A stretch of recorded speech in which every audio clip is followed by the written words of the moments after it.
Romance has its challenges. Are you facing some now? You owe it to yourself to understand what's happening for him or her.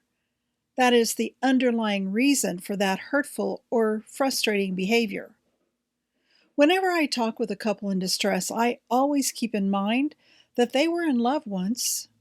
They were attracted to something special about one another. Most often it was chemistry.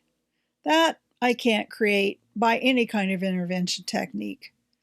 You could argue that centuries of successful arranged marriages prove otherwise, but today that's certainly not the norm. People tend to look for their soulmate and wouldn't even consider letting someone else make that decision for them. So, what happens to the chemistry of and attraction to one's soulmate over time?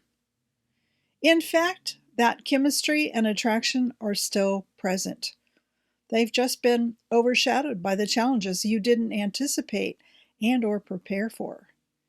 You picked a person you could glide through life with. That is, there was no friction, at least not that you noticed. But sooner or later, that friction becomes intolerable.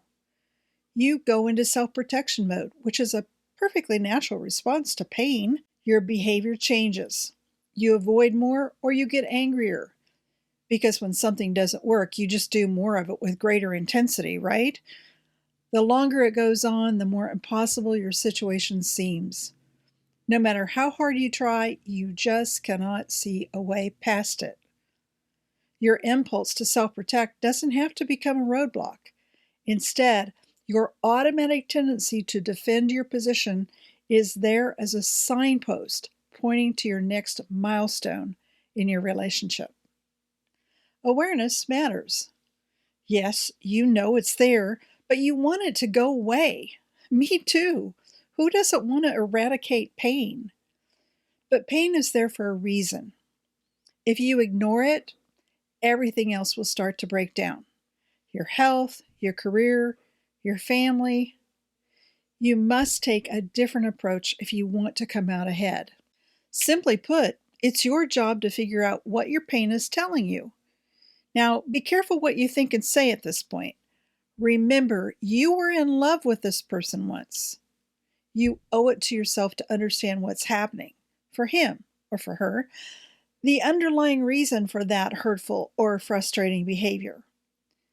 If you mentally or verbally attack his or her character, you might justify your position, but you won't learn anything new.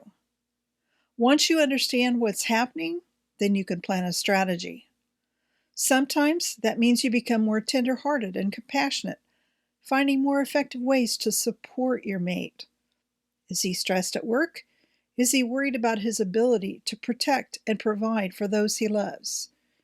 Is she under too much pressure to get everything done? Is she worried about how she compares to all her friends? Do you both worry about measuring up to expectations, whether it's yours or someone else's? Sometimes understanding what's happening means you learn to set boundaries and to engage differently. Does your mate use drugs, alcohol, or porn to manage his or her pain? Is your mate unfaithful, abusive, depressed, emotionally or physically unavailable? You can't fix something if you don't know what's broken. Your strategy needs to fit the situation. In other words, you need to define the bottom line problem accurately before you formulate a plan. Otherwise, you're simply reacting to the moment and making matters more painful for you both. But once you have defined the underlying problem, you can move from self-protection to progress.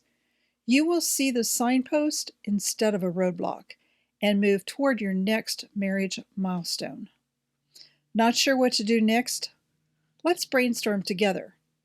Click the link below to set up your free consultation now, and remember, I'm here to help.